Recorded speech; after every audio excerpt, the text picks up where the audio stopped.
अजीज़ तलबा व तालिबात, आपका इस्तकबाल है अफरोज़ रोशन यूट्यूब चैनल में। अभी जमात का फर्स्ट टर्म का एग्ज़ाम पेपर में सवालात किस टाइप के सवालात आएंगे और पेपर कैसा लिखना है।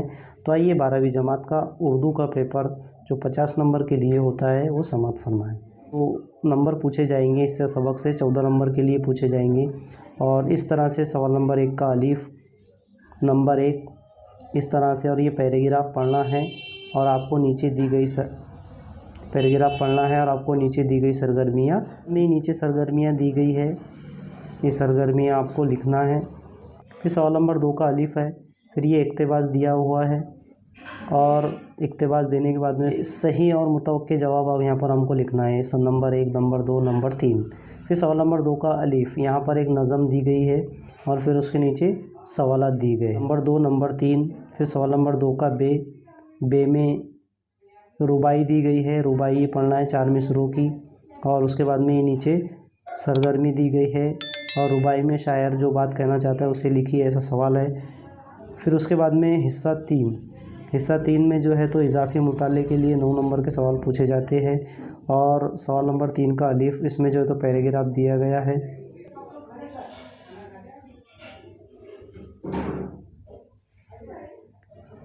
ये पैराग्राफ है। फिर नंबर 1 सरगर्मी, नंबर 2 और फिर ये नीचे सरगर्मी दी गई है और यहाँ पर मुफस्सिल जवाब के लिए 2 नंबर के लिए 3 नंबर के लिए पूछा गया है। तो इसमें से आपको 2 दिए गए हैं, 2 में से 1 का जवाब आपको लिखना है 3 नंबर के लिए। फिर उसके बाद में कवायद जो है तो 14 नंबर के लिए आपको पूछे गए हैं। सवाल नंबर 4 का अलीफ ग्रामर है। फिर शेर की तख्ती करने के लिए है। सवाल नंबर 5 में ये सवाल दिए गए हैं, इंटरव्यू का है और ज़फ़रीन पब्लिकेशन का तारुफनामा तरतीब करना है। तो ये अपने सवालिया पर्चा देखे हैं।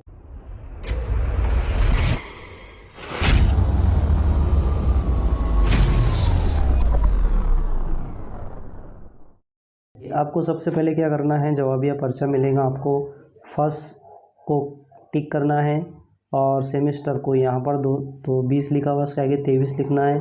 आपको यहाँ पर roll number, class, date, subject और ये 2 छोड़ देने का है। तो टाइम वेस्ट ना करते हुए सवाल नंबर 1 का अलीफ का पहला, इस्तकबाल के लिए मुसन्निफ़ की क्या तवक्कुआत थी।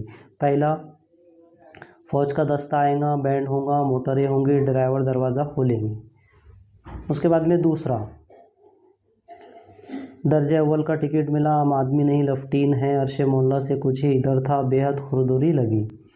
ज़ाती राय के ये ऐसा सवाल है कि हर तालिब इल्म की अलग अलग रहती है, इंसान में इंसानियत भी होनी चाहिए, इस पर ज़ाती राय आपको लिखना है। तो ये ज़ाती राय हर तालिब इल्म की अलग अलग होती है, इसलिए हमने नहीं लिखी है। सवाल नंबर 1 का बे का पहला, ये शाने कैसे थे, भूरे भूरे, मोटी मोटी क्या थी, पिंडलियाँ, पाँव कैसे थे, बड़े बड़े, और मजबूत थी कमर। तो इस तरह से ये हमने जवाब लिखे, ये जवाब हमने तहरीर किए। उसके बाद में नंबर 2 सवाल दिया गया था, रिक्शे वाले के जिस्म को आराइस्ता करने वाली चीज़ें।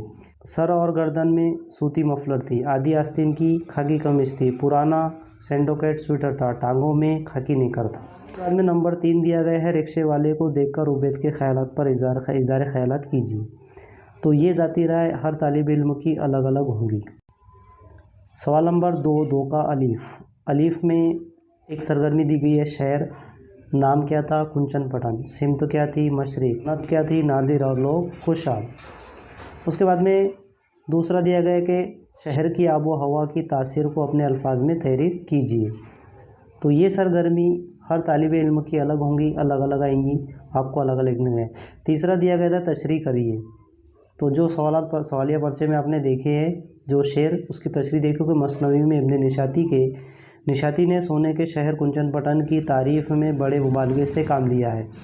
इस शहर के बारे में ये कहना है कि ये सोने का शहर पुराने नाम नहीं बल्कि वाकई इसमें बासमन है। इसके महलात व मकानात और ज़मीन व दरख्त और दीगर तमाम चीज़ें सोने की थी। महल व मकान की दीवारें अंदर व बाहर हर एतबार से सोने की थी।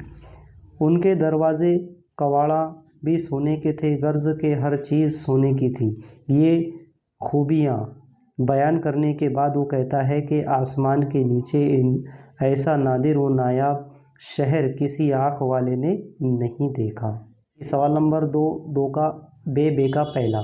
तो रुबाई, रुबाई की सरगर्मी है, तो इसमें सिनफ क्या है, रुबाई। शायर मीर अनीस, रदीफ़ क्या है, में आए, और काफ़िया फना। उसके बाद में रुबाई में शायर जो बात कहना चाहता है उसे लिखिए, यानी कि मीर अनीस की इस रुबाई का मौजू व मरकज़ी ख़याल दुनिया व आखिरत की हकीकतों का इजहार है। शायर के मुताबिक हमें दुनिया से जी ज़्यादा नहीं लगाना चाहिए, क्योंकि ये आर्जी है, फ़ना होने वाली है, जबकि आखिरत की ज़िंदगी हमेशा के लिए है। तो इसलिए हमें चाहिए कि आखिरत के बारे में गौर व फिक्र करते रहे, अल्लाह ताला के हुजूर जो अबद ही के मराहल को ज़हन नशीन रखते हुए आफ़ियत की ज़िंदगी तैयार करे। सवाल नंबर 3 का अलिफ, अलिफ का पहला, मिंटू का सराफा।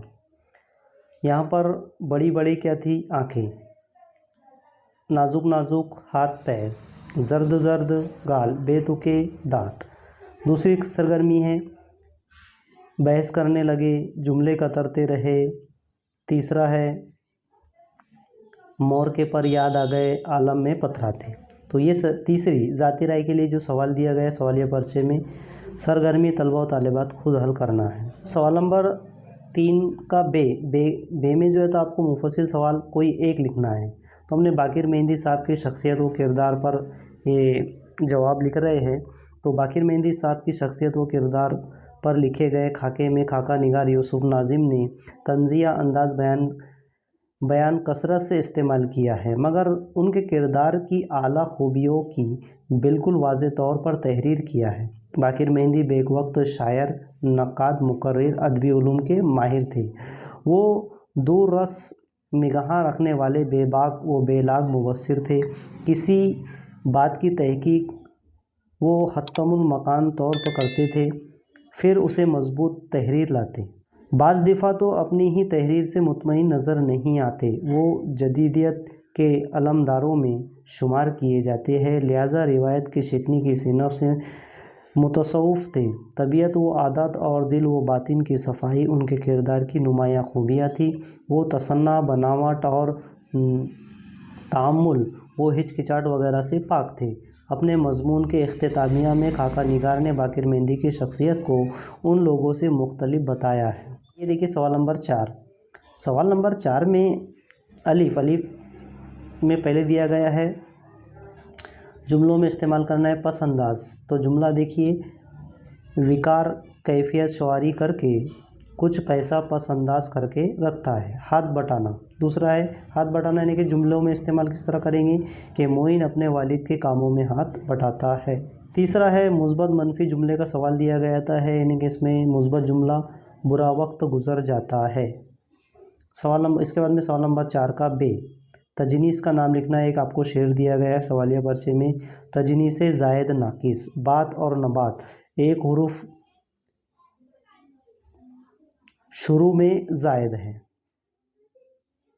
हमने सवालिया पर्चे में स्टार्ट में देखा तख्ती के लिए जो शेर दिया गया है कि मुकम्मल नहीं है जुनून तजस्सुस, मुसलसल जहाँ दरे जहाँ और भी है। तो इस शेर की तख्ती करना है आपको। तो इसमें ये शेर का बहर का नाम है, बहर मुतकारिब मुसम्मन सालिम। तो इसके अदद व अरकान ऐसे आएंगे, फ़ौलून फ़ौलून फ़ौलून फ़ौलून। तो यहाँ पर एक फ़े एक अल्फाज है, ऐन वाव 2 अल्फाज है, लाम नून 2 अल्फाज है। तो इस तरह से चारों इसमें इस तरह से लिखना होगा।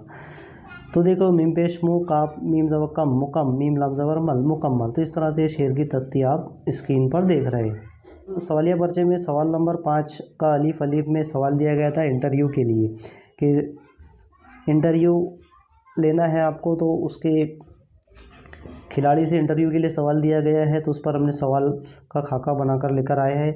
नंबर 1, सबसे पहले आप अपने ख़ानदानी पस मंज़र पर रोशनी डालिए। नंबर 2, आपकी प्राइमरी, सेकेंडरी व हायर सेकेंडरी एजुकेशन कहाँ हुई? तालीम के किस मरहले पर आप क्रिकेट के खेल से हुई? नंबर 4, तालीम के साथ ही खेल कूद खुसूसन क्रिकेट से आपकी गहरी वाबस्तगी के बारे में हमें कुछ बताइए। नंबर 5, क्रिकेट के उफ़क़ पर बेशुमार सितारे जगमगा रहे हैं, आप उनमें से किस से सबसे ज़्यादा मुतासिर है? सवाल नंबर 6,